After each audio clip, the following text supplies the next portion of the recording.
Follow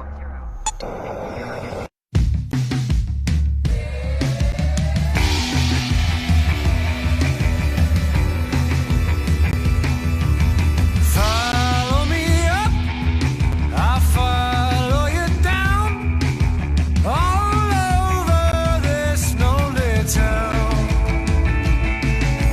Day or night, the time's always 24 hours away from the return of the SJHL playoffs. This is SJ at Noon, your playoff preview edition. Rory McGoran, of course, joined virtually, as always, by Jamie Neugebauer, the Noogs, and already dusting off his golf clubs, it's Nick Nielsen, the special guest, impartial view from the outside looking in, but he'll bring all the insight coming from his playoff predictions as we break down the return of the SJHL playoffs after, well, nearly 3 years. Let's start with that, the excitement. It's back. The top 8 teams, some amazing playoff series going to take place with games 1 and 2 this Friday and Saturday. But let's just start with how exciting it is for, Jamie, you'll be in it calling the Hounds. Nick, I know the excitement still involves inside you as well, just the return of it and being an SJHL hockey fan yourself. Oh, absolutely. And like North Battleford's not too far down the road for me. So I'm probably going to end up getting to some playoff games this year because it's, how do you avoid being in playoff hockey after we haven't had it for 2 years? Like, come on. Yeah, it's awesome. As you can see, they're all rubbing my head there. No, it's the Canalta Cup. Well, it's not called the Canalta Cup anymore. I should say the SJHL Championship Trophy. But boy, oh boy, it's going to be fun. It's been a long time since we've had it, Rory and Nick. 1819 was the last time someone won the trophy. So that's crazy. They're going to have to dust that thing off. Speaking of dusting off golf clubs, they got a trophy to dust off, Rory. Yeah, and it's crazy. It's crazy to think that there's only one player left in the league that has tasted a championship victory. It's Dylan Esau of the Battlefords North Stars. So that's just how long it's been since, well, the SJHL championship has crowned a victor. Yeah, he played 12 games back in 2018-19 on that great playoff run for the North Stars. And, that year, a lot of people said Braden Klamosko's team, we'll talk about the Stars in our preview in a second, but said, this was a team that was recruited by other people and blah, blah, blah. And it all kind of fell in Klamosko's lap. But obviously did an incredible job with it and his club back then in 18-19, beating the Melfort Mustangs in the finals. But boy, they're looking good again with his team this time for sure. His fingerprints all over it. So looking forward to it, Rory. Well, let's start right at the top. It's the 1 seed Estevan Bruins taking on the 8 seed Notre Dame Hounds. 1 and 2 at Affinity Place Friday, Saturday. 3-1 was the season series. The one win for the Notre Dame Hounds, the most wild game of that 8-7 back and forth that the Hounds got it done. But other than that, Estevan just had their way. 9-0 in the first game, 7-1 in the third game, and 7-0 in the fourth game of the regular season. Outscored the Hounds 31-8. And if you look at the plus goals differential between the two teams, there's about 170 that separate them. So is there a chance, and I'll start with you, Nick, that the Notre Dame Hounds, last time we had a full playoffs, 8 seed Yorkton upset 1 seed Nipawin. I don't know if the chances for Notre Dame are as great as it was looking back for Yorkton over Nipawin, but is there a chance for Notre Dame to pull off the shocker of the season? Well, you take a look at how things ended at the end of the season. The Estevan Bruins did sputter a little bit at the end with losses to both Melville and Weyburn, so 2 of the lowest ranked teams in the entire league, especially that overtime loss there to Weyburn. That's always going to sting them a little bit more. I don't think they're going to steal the series away, though. I think, if anything, Notre Dame has the chance to steal 1 game out of it. I think Austin Elliott in goal, Kevin Anderson up front, that line with him and Elliott Dutil, I think those guys are good enough that they're for sure going to steal a game. I think probably in that 2-3 area of the series. I think game 2 or 3 could go towards Notre Dame. Estevan, I think their biggest enemy right now, I think the biggest question for them are going to be is goaltending right now.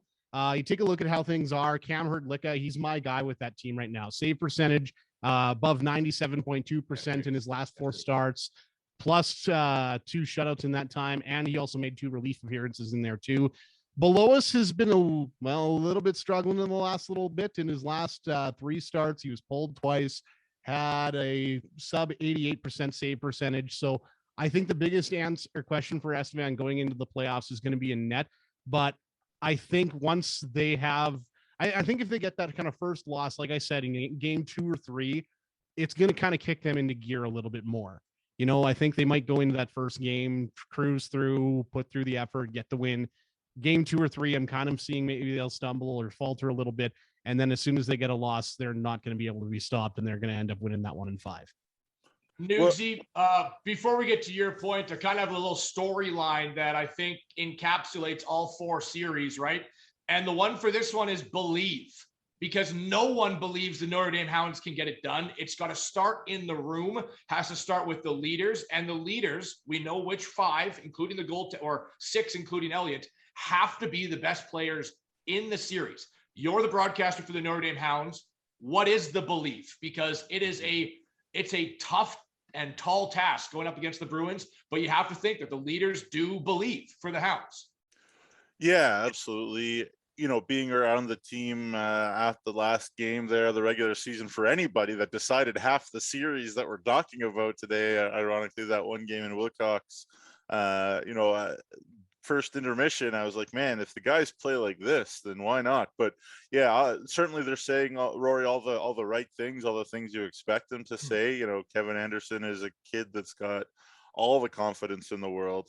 Elliot Dutiel is kind of the same. Jared Sitch is just even keel, the same guy every single day, doesn't get too high, too low. So yeah, they're certainly saying the right things, that they believe very strongly that they can give the Estevan Bruins a game. And we saw the first 5 minutes in that 8-7 game in Wilcox.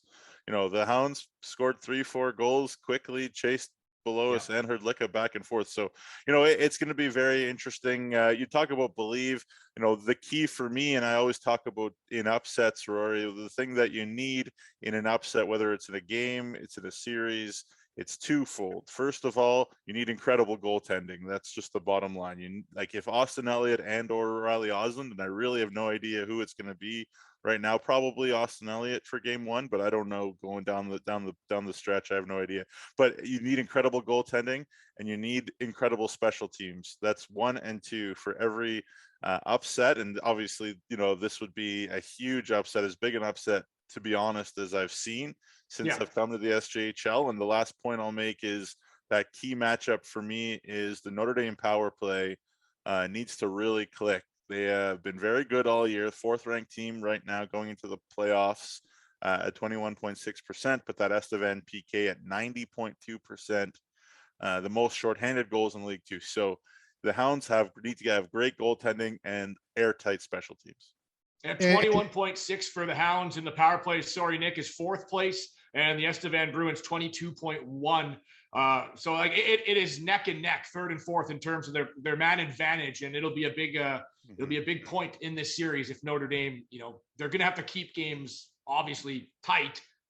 Hopefully not that 8-7 also. You're going to want to try to limit the firepower of the Estevan Bruins. It's almost impossible to do it, but they're going to have to. So yeah, Estevan was 7 for 17 on the power play against Notre Dame in the 4 games. The team ended up scoring 30 goals. So you talk about, again, I know them all very well, as you all know, and believe in them a lot. When the Hounds are playing really, really well, they're very good, but they're not very good, has been not very good. So which Hounds will show up, that'll determine whether it's a series or not. Go ahead, Nick. Yeah, and going back to the point you were making a moment ago here about shorthanded goals, Estevan having so many of them this season, a big part of that too is going to be up against Notre Dame with that bigger ice surface. It means there's more room for guys to sneak away, and those power plays, they have to try and use that space to try and get something going in Notre Dame. And I think Estevan's going to have a little bit easier time breaking away with all that extra space. They just have to stay in the passing lanes a little bit more, and I think that's going to open up a lot of opportunities. But on the counterpoint, the other thing I wanted to bring up here too is that there's a couple guys that chip on their shoulders for Notre Dame going into this one. Antoine St. Onge traded away from Estevan earlier this season. Nick Sombrowski a couple of years ago was a guy who was cut by Estevan and then ended up getting picked up by Weyburn and now by the Notre Dame Hounds. And he scored when I was still calling with Weyburn, one of my favorite goals I've ever called, where 7 seconds left in the game off a faceoff, he wrapped it around the back of the net for a big game winner against the team that cut him in his first game back. So there's a couple guys there who I think are going to be looking to try and beat Estevan. Like it's going to mean a little bit more to those guys, I think. And when you have that connection, you know what, the belief can be there, and I think it can make. I think it's going to make the series interesting, but I still think Estevan's going to wrap this one up in fairly short. Well, prediction time, Nick. What's your call? I've got Estevan in 5. Jamie? You're going to make me make a prediction? Yes, I am. That's really, really painful. Man, you know what? I think it's kind of backwards, Nick, in some ways to what you're saying about Estevan playing at the Duncan McNeil Arena. I actually think they like it less. They've got great speed. They can, freewheel, but and obviously that there's a little bit more space, but that's still an ice rink that the Hounds are very used to and have played very well on lately. So, I'm going to give it to Estevan in 6, but that's a big compliment to the Hounds because I think they're much better than people think when they're playing their game. This is the lone sweep of the series. I have Estevan 4, but I do think that a couple of the games will be a lot closer than what we saw throughout the regular season.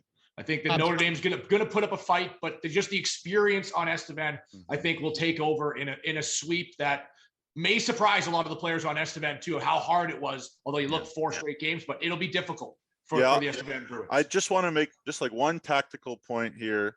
Is that it's a really unideal matchup, if I'm being 100% honest, for the Hounds, because Brett Pilkington is not a coach that wants his team to trap and sit back and wait. It's not like we saw the Yorkton Terriers have great success against the Estevan Bruins this year because they take away space, they sit back, they wait for their chances. Brett Pilkington and Mitch Parody and the Hound staff really want to develop individuals and let them express themselves and get out and play. And that's what the decision that they've made. They're not going to sit back and clam up and have 5 guys protect the house. Like, they want guys to exert themselves. So, this Estevan team, 850 plus games of major junior experience throughout that squad, Rory and Nick, and guys who can certainly still be there. Lots of U Sports commitments already there. So they got that off their shoulders, a lot of familiarity. We talked to Eric Hauk on SJ at noon on Monday about how many of those Estevan boys are from Regina and know each other. So they're going to want to make this run special. They're taking the SJ seriously. And it's a tall task for the Hounds, but I know they believe in themselves. 2 versus 7 is the Humboldt Broncos versus the Ronge Ice Wolves. 3-1, also the season series in that one. Humboldt Broncos taking 3 out of the 4 games. It was 3-2 in a shootout, 10-2 when they went up to Ronge, followed by a 5-1 win for the Broncos the following day. And then the lone game that Ronge won was the last one that they played, 3-1 for Ronge in Humboldt. It's about 120 of a differential between the goal spread, plus 121 for the Humboldt Broncos, minus 25 for the Ronge Ice Wolves. But this is an Ice Wolves team that totally reshaped itself coming into the trade deadline, and they've been one of the best teams since doing that. So a lot of people, it's definitely Humboldt on paper and Humboldt with depth, but if you're Scott Barney and the Humboldt Broncos, you cannot look lightly on this Ronge Ice Wolves team, especially in the playoffs and how physical they play. Jamie, I know you call it the Bully Bowl because they both lead the league in penalty minutes, number 1 and number 2.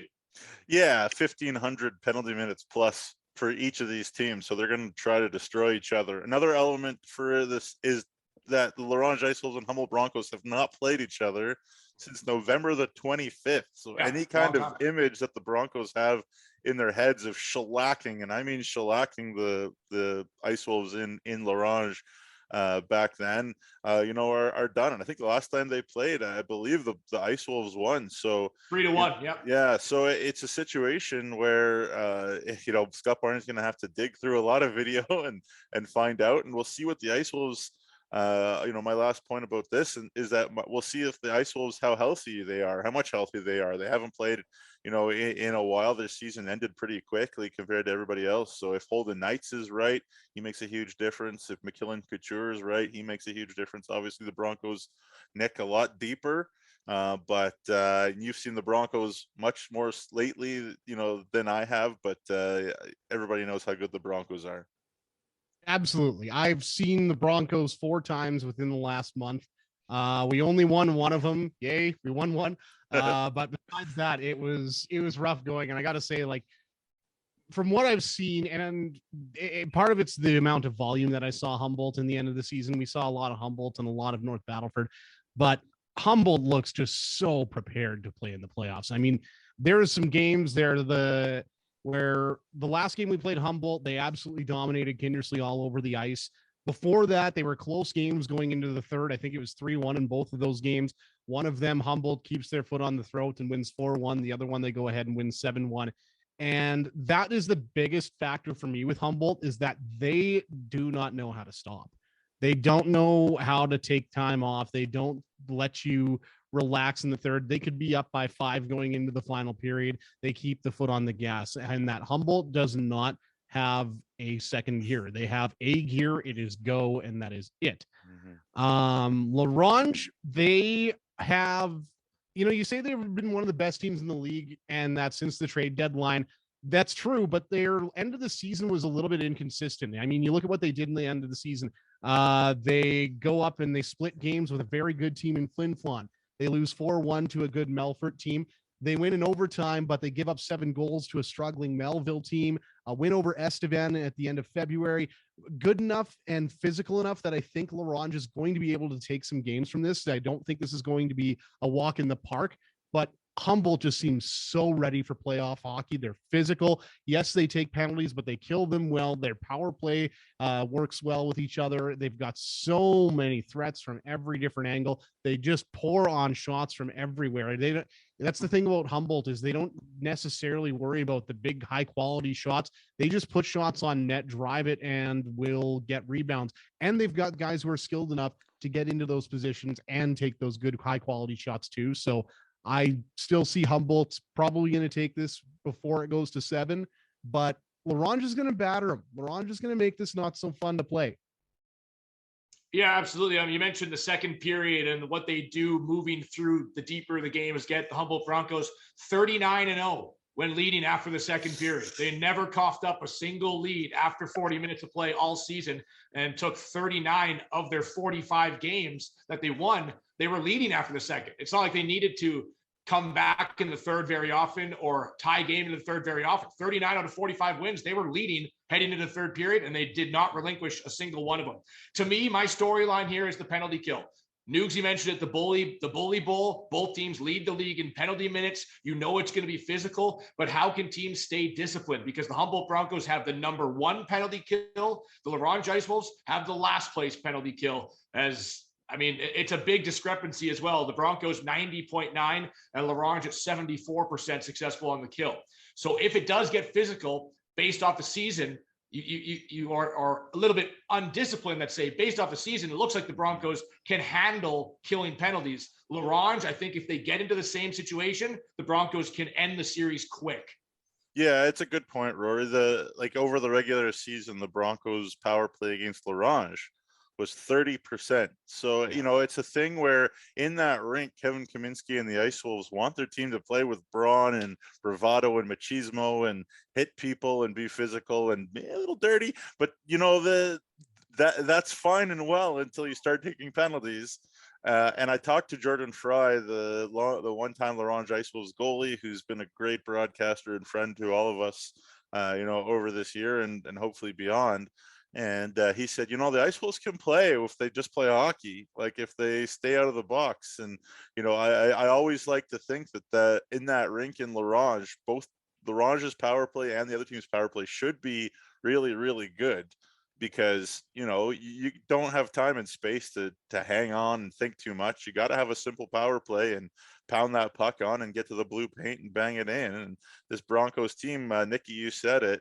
has been playing that way all year. Like they go stick their nose in and they're heavy and they play hard and they beat you up. Like this Broncos team is not afraid to play any way you want. So it's, again, he talked about the Notre Dame matchup being a bad one for like the Estevan matchup being a bad one for Notre Dame. Like this is a bad one, I think, too, for Ronge. I think maybe like a Yorkton would have been a harder series for Humboldt. I mean, no disrespect. I think Ronge is going to come out really hard and play real hard. But again, on just tactically on paper, which doesn't mean much, but on paper, it's a bad matchup for Ronge. If there was one, go ahead, Nick. And just to speak to that point, I do think that when it comes to physicality, that actually is the one edge that Ronge has.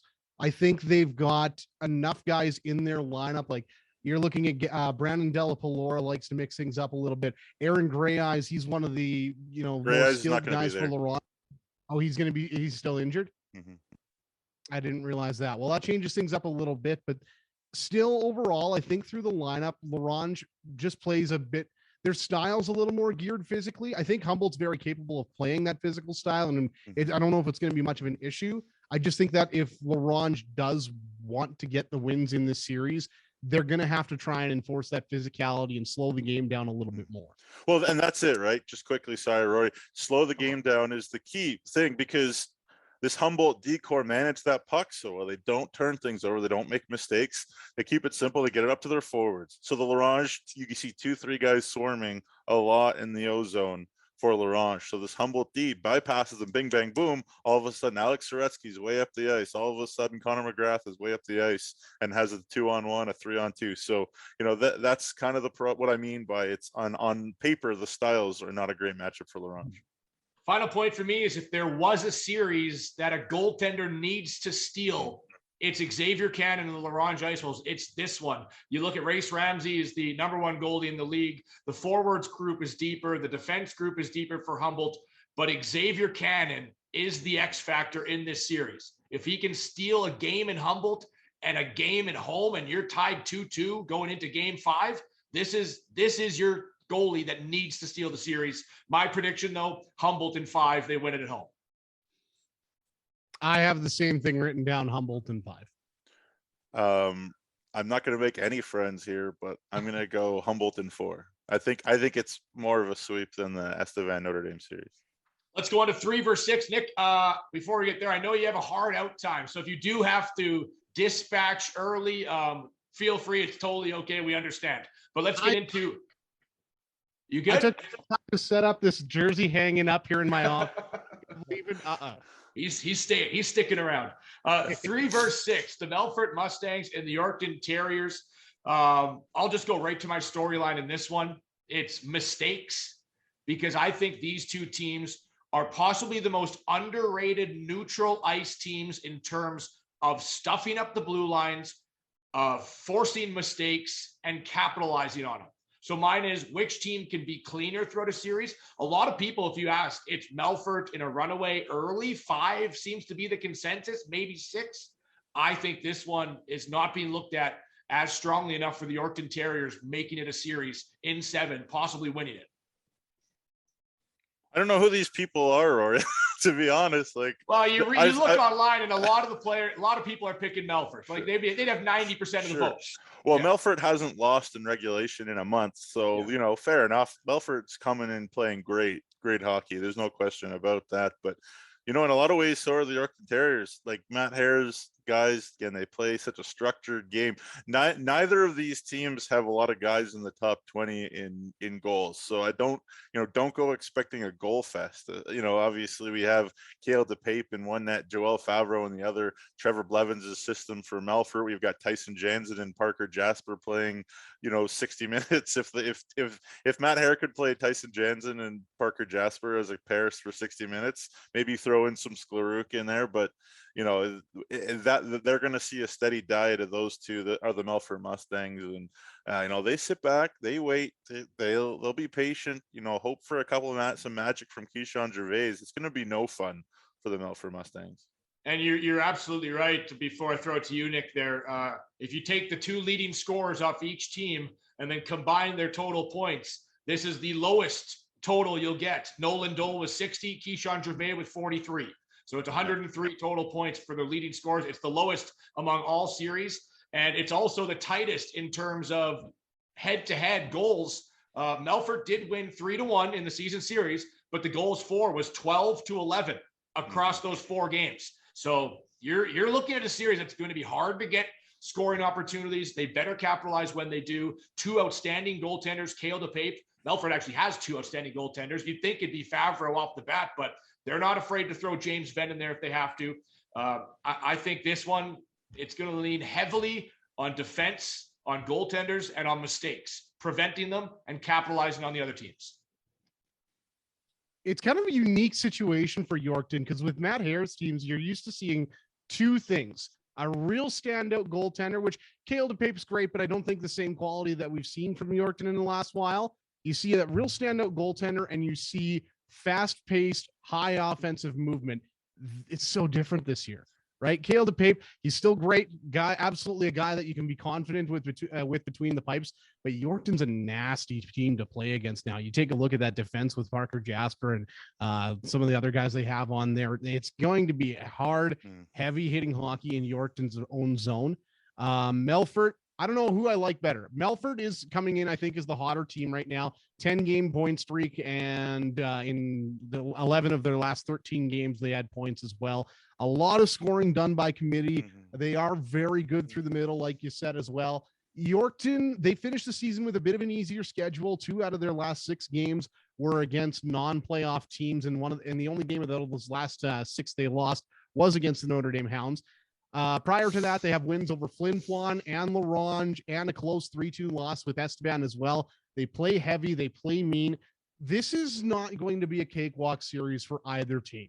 And in fact, one of the closest, I think it has the potential to be the closest series of the entire first round, and the one that most eyes should be on because it's going to be fun to watch. I don't know which goaltender I like better between Favreau and DePape. I'm leaning towards DePape early on, but I think I like the offense of Melfort just a little bit better than I like what Yorkton's bringing. Well, I'm really, really fascinated to see that matchup between Parker Jasper, Tyson Jansen for Yorkton, and that line of Dole on one wing and Lopez on the other, and Tkachuk in the middle, because that line has been just like unstoppable lately for Melfort. And then that D pairing is, one of the best shutdown pairings in the SJHL for sure. So that'll be a fascinating matchup. And then if the Jans and Jasper pairing could shut them down with the Pape behind him, then, is somebody else on Melfort going to stand up? Maybe a Curtis Hammond or a Ty Sugars coming back, or a LaRue. You kind of go down the list. But the tactical battle in this is going to be fascinating. Yeah, and I mean, I have it written down here: edge to DePape, edge to Melfort forwards. Defense, pretty spot on even in my mind in terms of ability to change a series. So pick your poison. I got Melfort doing it, but it's taken 7 games. They're going to do it at home in game 7. I've gotten Rory. I don't like how much you and I are thinking this. Melfort in 7 myself as well. Whew, man, it's so Did hard. you not think beforehand, Jamie, before coming on the show? I was hoping to not have to make any predictions, which I guess was a foolish decision. Yeah, on a playoff preview show. Sure. You know what? The soul in Zach McIntyre, and the soul in Keyshawn Gervais, and the soul in Tyson Jansen, they speak to me, man. I'm going for a Yorkton shock in 7. There you go. You know what I like? So I think with 2 of us taking Melfort and you straying away and taking Yorkton there, I think that actually just goes to show how close this series has the potential to be. And all 3 of us picking it in 7 too. Yeah, absolutely. Yeah. And Cale DePape just makes the save. Maybe he lets one in. Maybe he doesn't look the prettiest. Maybe he's not 7'3", but man, he competes. He'll make a save when you need it, and he's done that all year for Yorkton. Biggest discrepancy, because we've talked about special teams, the other 2 series, is the power play. The PK is spot on, really even 3 and 4 in the league, but it's the first place power play of the Melfort Mustangs going up against the Yorkton Terriers, who at 13.8%. They need to be better. Yeah, but again, you wipe all those, like you those stats are very important for us to analyze the series, but with Zach McIntyre in, it's been a little better because that they have to set, they set McIntyre up for that bomb. It still doesn't, let's call a spade a spade. It has to be better. You're absolutely right, Rory. But with McIntyre bombing it from the half wall there, that definitely is as a weapon. But you're absolutely right. The Melfort power play has been outstanding lately. Good, Nick, to move on. I'm happy with that. 4 versus 5, the Battlefords North Stars unable to leapfrog into third place and pass Melfort, losing their final game on home ice against the Notre Dame Hounds. But it does set up for an unreal series, Battlefords and Flin, and it was the only one out of the 4 that their season series were tied 2-2. The goals for was 13-11 favoring Flin, actually, the fifth seed over the 4th seed, but it was even in the season series. And this is the biggest one that depends on home ice advantage. All wins in the regular season were won by the home team. And if you can steal a game on the road in the playoffs, I think this is where it has the most weight in this series. Absolutely. This is, we were talking about how Yorkton and Melfort might be the closest series of the first round here. This is the other one that's fighting it for it right now. I think Melfort Yorkton's one that people might sleep on and not watch just because of some people seem to think it's going to be a runaway for Melfort. If you don't have your eyes on this series already, something is wrong with you. Flin and Battleford is going to be a lot of fun. I think coming down to goaltending matchup, I like to start there and work my way out. I think I like Cal Shell just a little bit better than Austin Schwab right now. Of course, Austin Schwab, his sample size has been a little bit smaller. He's only played 11 games in the SJ this year after coming back to the North Stars. So, take that with a grain of salt from what we've seen. But I saw him a fair amount at the end of the season here. Kindersley played North Stars, I think, 3 times in their last 10 games or something like that. And I don't know, there was a couple times where I thought he might have been a little bit shaky on the rebound control at times. Cal Shell, he's just been fantastic this year. Solid goaltender. I like the way Flin plays in front of him. With Xavier Lapointe on the point, I think Flin does a really, really good job of getting their defensemen involved in the offensive threat. Not to say that Battlefords don't, and that guys like Riley Little, guys like that step up a lot too.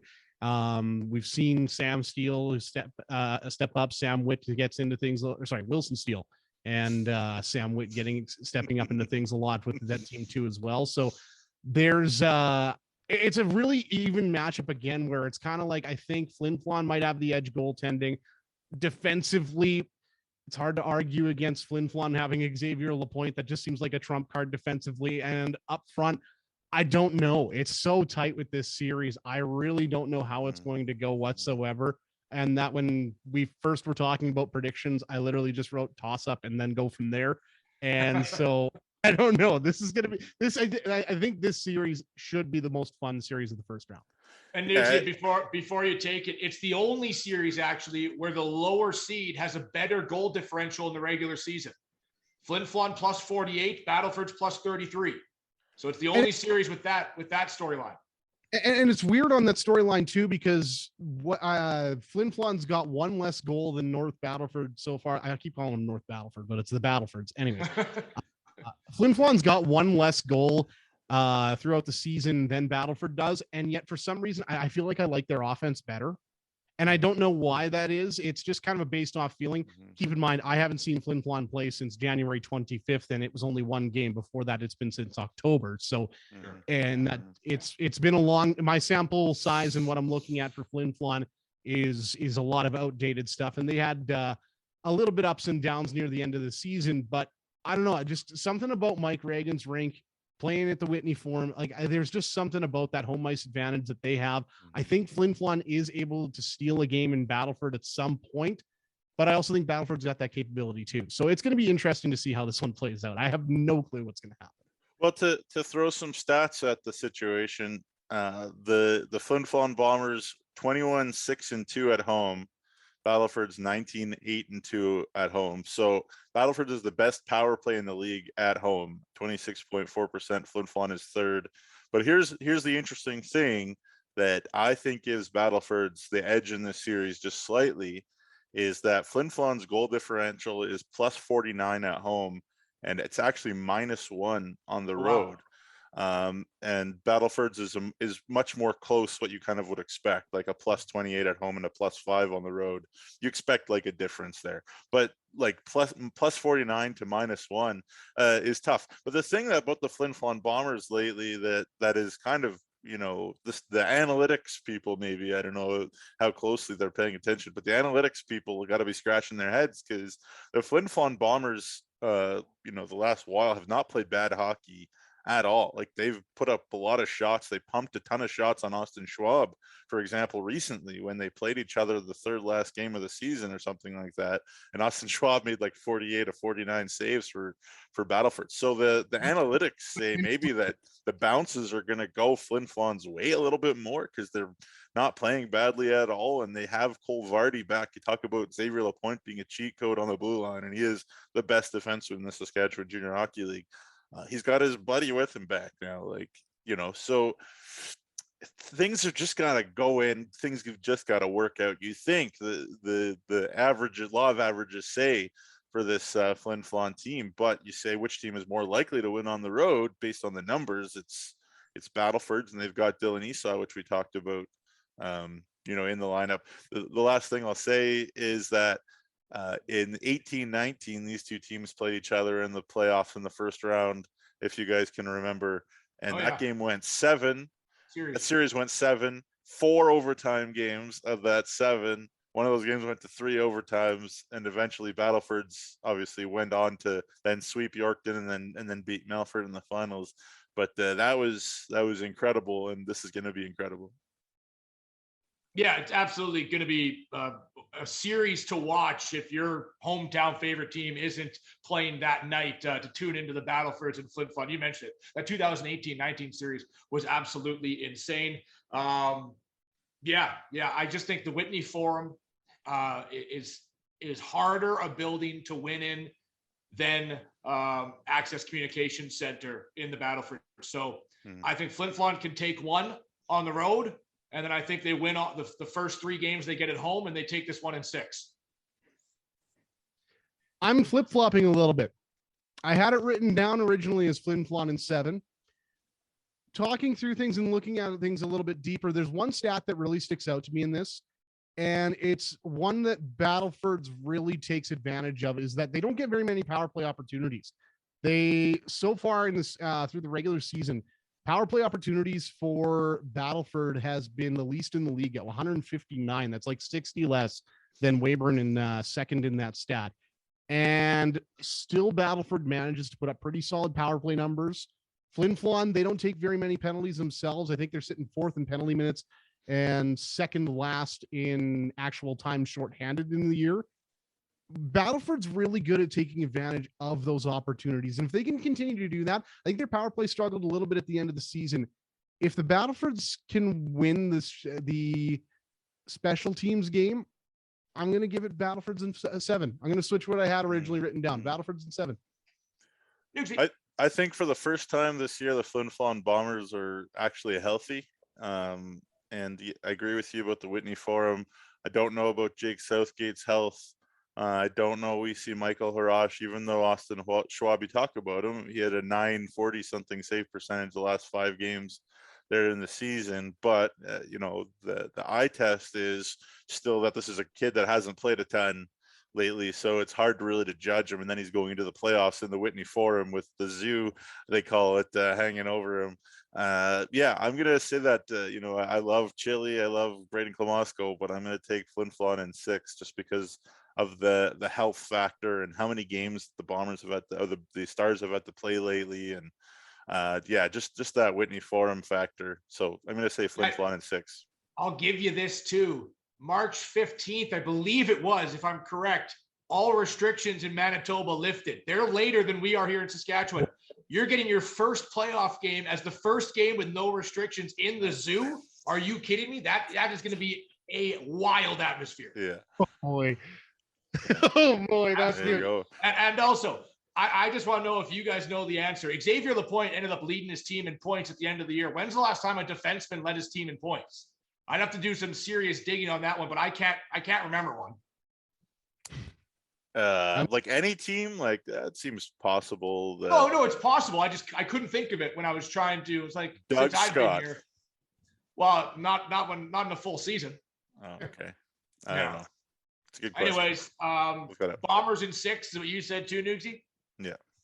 Gotcha. We're not going to do our championship predictions next because after the first round series, we'll regroup again and break down round 2. If you're watching the show and want to leave your comments, of course, about who you think will win the first round series, please do. Please share. It's our SJ at Noon playoff preview show for round 1. Nick, thanks as always, and enjoy some playoff hockey. Thanks for having me. I'll go back to shining up my golf clubs as you guys have been so nice to point out. I'm sure the swing's looking great, though. I'm sure the swing's looking great. Nugsy, always a pleasure. Best of luck down in Estevan Friday. I'm sure you're having a lot of excitement. I know you got to call some playoff hockey, but it was the Survivor Series. It's the first time in a best-of-7 series for yourself. Yeah, this is going to be game 180 for me, calling for the Notre Dame Hounds Junior A, and game 6 of a playoff game, and game 1 of a best-of-7 series for a Notre Dame Hounds Junior A team. So there you go. Can't wait. Well, wherever you are, whoever your favorite team is, I mean, playoff hockey is back for the first time in 2.5 years, however long it's been. It seemed like forever. So get your tickets if you can, support your team, watch hockey TV, tune into the radio, do whatever you can because hockey is back. Playoff hockey is back, and the excitement across the province is rightfully immense. This has been your SJ at Noon playoff preview show. We'll be back on Monday and recap games 1 and 2 on SJ at Noon, normal time. Myself, Nugsy, Nick, thanks so much. We'll talk to you in a couple weeks after round 1.